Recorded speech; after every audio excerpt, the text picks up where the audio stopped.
Hello. Today I will speak a little bit about recordings and concerts. That means live experience and artificial experience. There are a lot of knowledgeable people around who know a lot of recordings and who have their very strong opinions about, let's say, who did the best Mahler fourth, or who did the best Beethoven seventh, or who did the best Shostakovich first, or who did the best Richard Strauss Zarathustra, or Mozart G minor symphony, or whatever.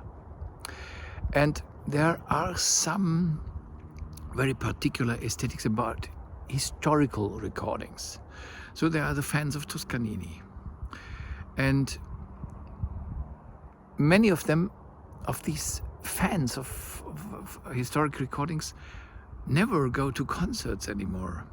So they live just from listening to recordings. Of course, if you are living at a provincial place, it might make sense that you listen to a lot of recordings, because it's very difficult to attend performances of real quality, and therefore you might think that it makes no sense to go to concerts. Anyhow, I would advise you that you go to concerts as often as possible in between, even if you think that it's not the quality you expect from a performance. And therefore you listen to all these old recordings that you like so much and that you think are much better than what is played today. There are some things that have been better at that time than they are today. There was much stronger personality among conductors, among pianists, among violinists, among singers, and so on in general. So that means today we have a problem with real individuality. And one of the reasons are recordings. One main reason. Because musicians today listen to lots of recordings normally before they play a piece.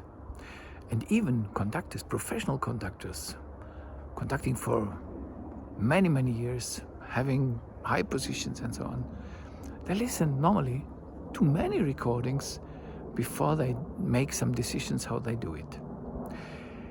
This creates a totally different kind of problem than the problem that is there for the listener who just thinks that this is the best recording.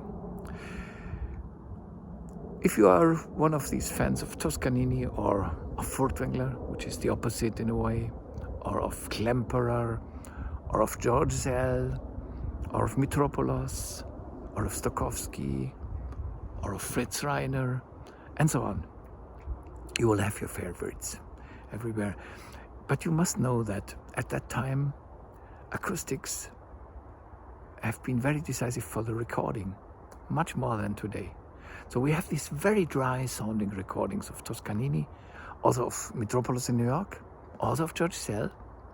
And then we have these very soft sounding, full sounding recordings of Ormandy in Philadelphia.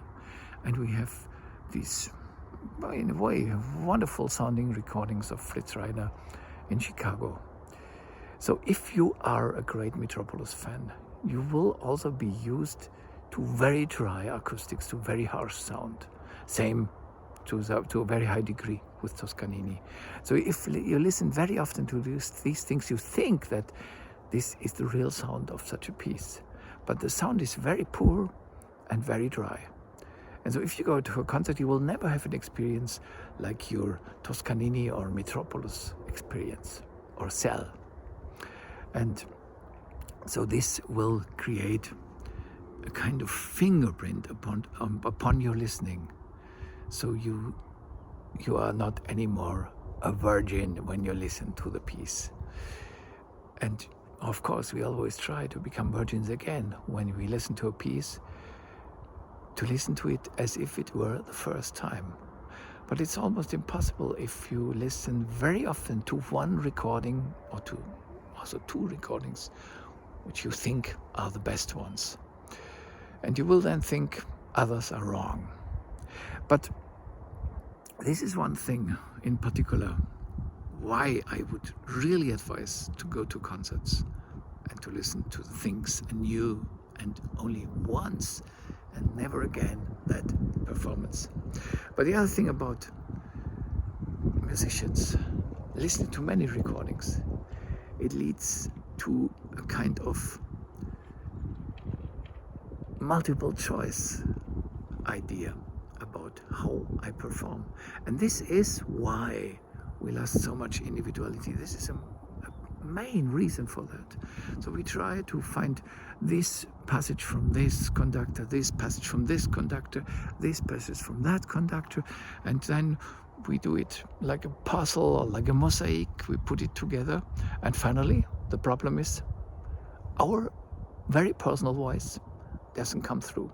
Same goes for violinists, for cellists, for wind players, for singers, for pianists.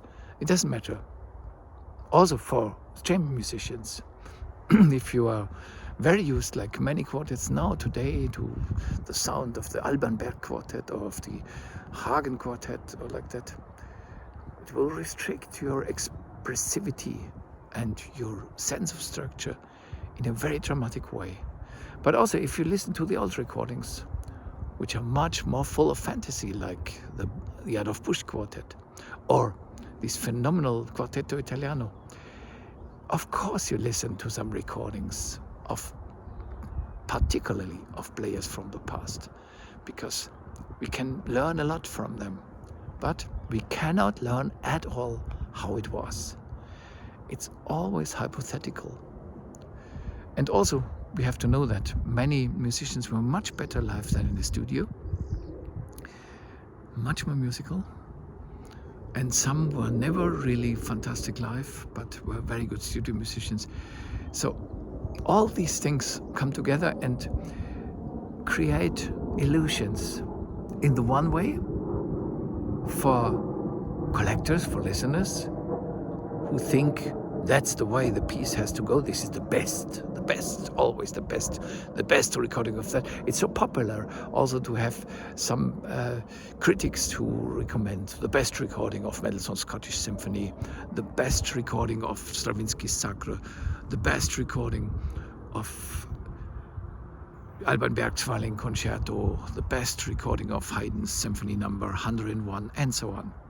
So this is, a question of taste, and in some cases it's very obvious there are some great recordings of some pieces, but it's not reality. It's absolutely not reality. We have to understand that in best sense we can learn from recordings, we can get ideas, we can study how it can be done, but we can never really know how it was, how rich it was, how was the balance. In many recordings, balance is created by the engineer. And so if the engineer creates the balance, it's not done by the musicians. And although engineer can create disbalance, of course, also these things happen. I remember when Celi Bidake did the B minor Mass by Bach in Munich, and the engineer, Celi Bidake was really taking care for the dynamics of the trumpets and would put them in a way to the same level as the oboes. And then the engineer would come and would put the trumpets in the normal way, as strong as they are, as he is used to. And that's exactly one of these things. Why you should be very careful with the idea of a recording will represent how it has to be done. And a best recording is there. Also in the best recording, some things are normally not so fantastic. And so in some very bad recordings, there are some passages of very beautiful music. I just had the opportunity to listen to the world premiere recording of Karl Weigel's string sextet, and the playing is really out of tune in a very, very disastrous way. But some passages are full of fire and of passion, and even with a kind of sense of structure, which of course is very rudimental because it cannot really be appreciated because it's so much out of tune.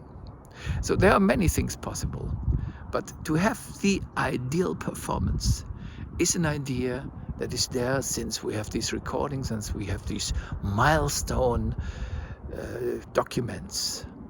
But we have to come back to the performance now. And also this whole thing about best recordings, best performances has led us to a point where we have all these recordings. So many musicians now today try to play a piece in a way it has never been played before, instead of playing the piece in the way just it has to be.